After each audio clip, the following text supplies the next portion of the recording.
Let's talk about the state of Melee. Let's talk about LCS. We got to get into Zain versus Leffen in particular, but also just in general, LACS. LACS was the most recent tournament I went to. It was dope. I think LACS, okay, so here's the thing, right? I kind of talked about the state of Melee and how, yeah, I don't know, Summit got shut down. But I think as people kind of know, Off-Brand, which is the agency that is run by, well, basically Ludwig's company, one of Ludwig's many, they basically hired a bunch of the old Summit staff and they got the old Summit studio. So LACS 5 was actually literally at the old Summit studio, and they even put us in the same hotels that we used to stay in for Summit, right? So it was kind of cool. I mean, it was really, I was kind of hoping we'd get a chance to talk about it a little bit on commentary. I feel like we kind of avoided that, not out of necessity or because we were told to or for any particular reason. We just didn't really talk about it. But, you know, me personally, and I know I wasn't the only person who felt this way, LACS was very nostalgic because I thought I was never going to go to that venue again, that studio again. I thought that was going to be a style of commentary that I may never do again. I was seriously thinking, I was like, damn, I might kind of never really end up doing 4-person couch commentary again. That might literally not happen. Summit pioneered that in the Melee scene, and I think that it shaped, and this is a whole topic of discussion that I could do a whole separate video on, but I mean, I think Summit and the couch commentary with 4 people who are kind of just shooting the shit, that really, I think, shaped even the more traditional, professional, whatever you want to call it, 2-man commentary that you see at most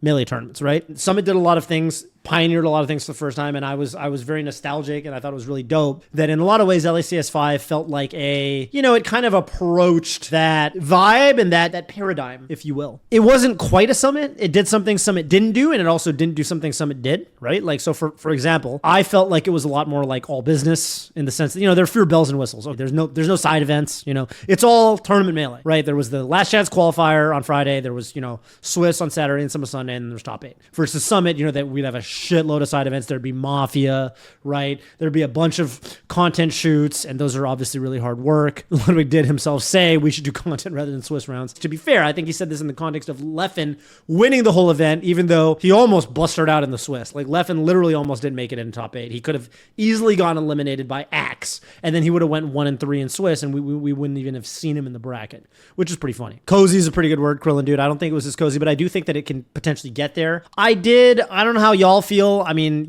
show of hands, you can kind of press 1 if you like it and press 2 if you think it's stupid. I think everyone's got different takes on it. I am a Mafia fan. I think it's cool. You press 1 if you like watching Mafia at Summit. I told Aiden, I think at future LACSs, because I mean, I'm sure they're going to do more events in this venue again. I was like, bro, we got to bring Mafia back. I don't know. I mean, I miss it. I just feel like it's a tradition. But to be fair, it's a Summit tradition. I don't think Ludwig's a big Mafia guy. There is a legendary Ludwig throw that hopefully we can. I just gotta find it. You originally said we had 1 kill, or Yeah, you still do. So That's tough. That's not. He should just roll with it. You can't say or wait. Oh god. That's only one of us gonna die.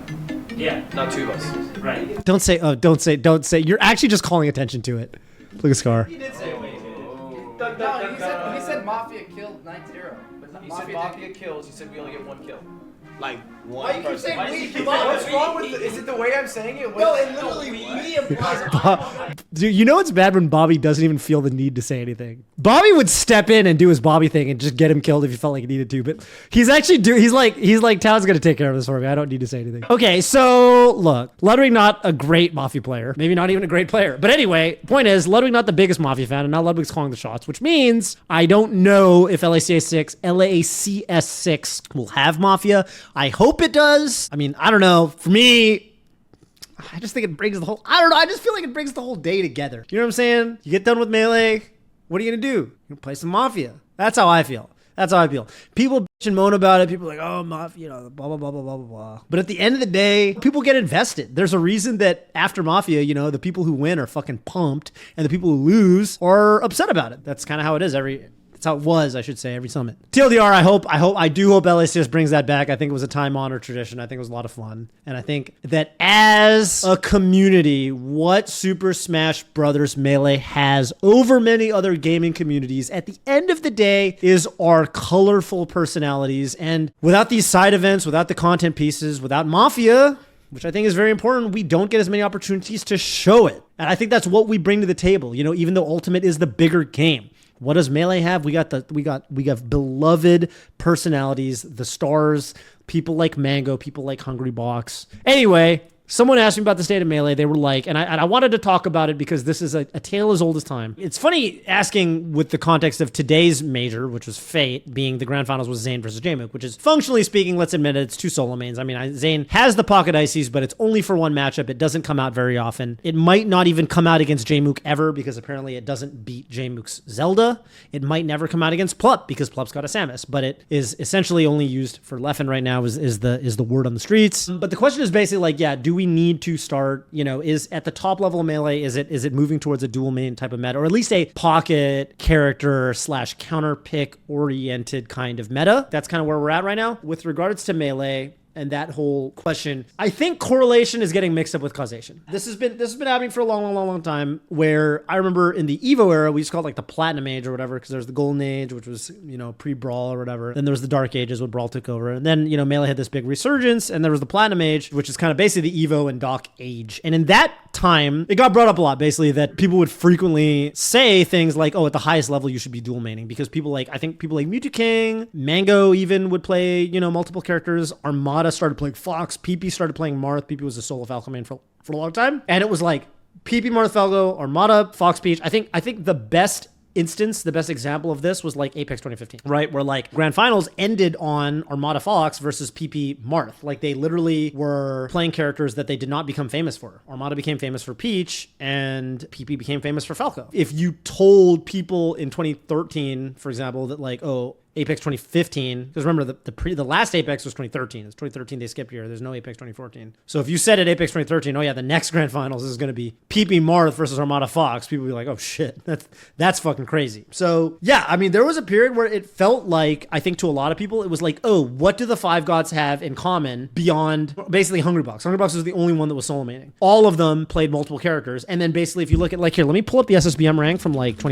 let's say 14. Look at this stretch of players from top 50 basically up to like top 15. A lot of solo mains. And then what do you see at the very top? By the way, this is right as Armada was introducing the Fox. So like if I go one more year, it'll be even more pronounced. Like 2013, mostly solo mains. And then like, with a couple multi-character players at the top. And then 2014, the five gods, with the exception of Hungrybox, are playing multiple characters. Armada basically already is picking up Fox at this point. 2015, a lot of people are starting to like, kind of do the multi-main thing. Granted, I think the people made this list, I think they went a little bit like, dude, I would not give AMSA a fucking Falco icon. I would not give Nintendo a Peach icon. Point is, again, like, I think this list really like just look at this, right? Look at how top heavy the character usage is versus everywhere else. So during the Evo years, there was this thing, and people started saying things like the thing that sets the top 5 or the top 10 apart from the people right below them is that they can play more characters. And so they don't lose as much because they don't have to play as many bad matchups. And that was like a thing that people said. I gotta say, there were a lot of statements that people would make as if they understood the Melee meta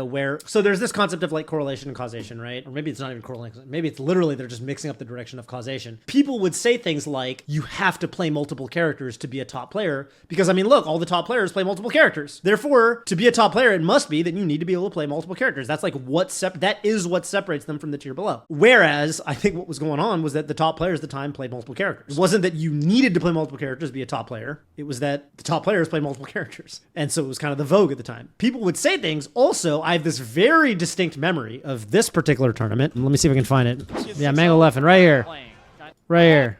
This part. This happened, Armada went Fox, and this is fresh off the period where Armada, Mango had started playing some Fox Dittos in tournament. I don't know if you guys remember the Fox Ditto Master phase. Mango money matched Leffen at Evo, and he reverse 3-0'd him in Fox Dittos. He went Fox, and he reversed 3-0'd, and people thought Mango might start literally playing Fox Dittos. The point is, there was somebody in the crowd that was like, I can't believe Mango's going Falco for Leffen. Doesn't he know that Falco can't do it against Fox in the current meta? That was like the wording they used. They were like, in the current meta, like in the modern meta. And like Mango picked Falco, and then Mango won the set 3-1. And I was just like, what do you mean? Like, I was like, dude, you're just making shit up. Like, what do you mean Falco? Who says that Mango? And this keeps happening in Melee. We're like, with Armada, I literally called it. I made a tweet a couple years ago when Armada retired. I was like, watch, Peach is going to slowly and steadily move down the tier list, which is exactly what happened. I think people are very results oriented, when it comes to what the top players are doing in Super Smash Bros. Melee. And so like with Melee, when the top players are doing a certain thing, people assume that's what you have to do to be a top player, which in Mango's case, in this instance, was like Fox doing. Like Falco loses to Fox. Falco can't do it anymore. It's too hard of a matchup, whatever, blah, blah, blah. You literally can't beat Fox with Falco anymore. It's 2015. Foxes are too cracked in 2015. You can't beat Fox with Falco anymore. And I was like, what?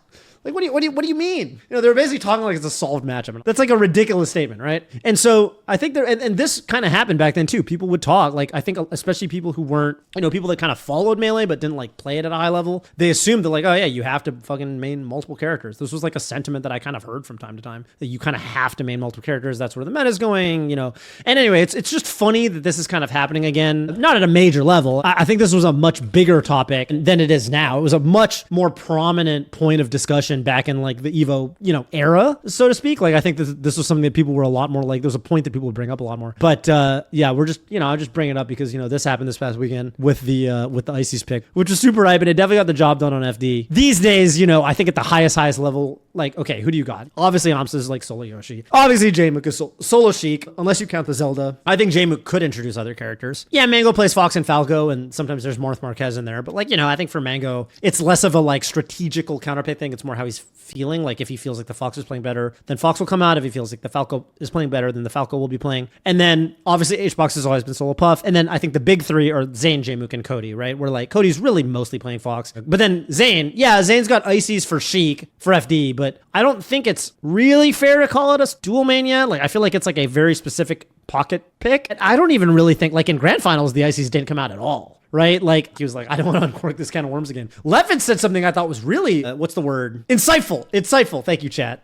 Chat didn't even say anything. Leffen said something really insightful on the post-match interview where he was like, I feel like switching between characters in a tournament set is a skill, and Zain might not have that skill yet. And so Leffen felt like when he lost this game, but then the Marth came back out on game 4, Leffen felt like Zain's Marth was playing noticeably worse than at the beginning of the set. So for Leffen, he's like, yeah, the thing that people don't realize, and I think a lot of people, I didn't even really think about it, was like at the highest level, it's not just about having your strategical counterpick, pocket character, whatever. It's also about like, you know, you need to be able to swap between those characters without being able to warm up or whatever mid-set and kind of readjust your mentality and how you're playing. And, you know, for certain things, it might even be your inputs, right? If you're playing two characters with different jump squat, which by the way is the case for Marth and Ices, it's two different timings for the wave dash. So there's a lot of stuff that like, you know, I think makes it somewhat challenging. And so it's not just as simple as like, you know, maybe we should all be playing more characters. But yeah, it was definitely, I mean, way more in vogue, I would say, in the Evo years. Like Mewtwo King, PP Armada, like when that was like the top player base that we had, I mean, you'd see so many characters coming out. It was a lot less of a surprise when people would pick up these crazy counter picks, when Mango would go Falcon or Mango would go Marth for Armada on FD or something. These days, I feel like you kind of know what you're going to get.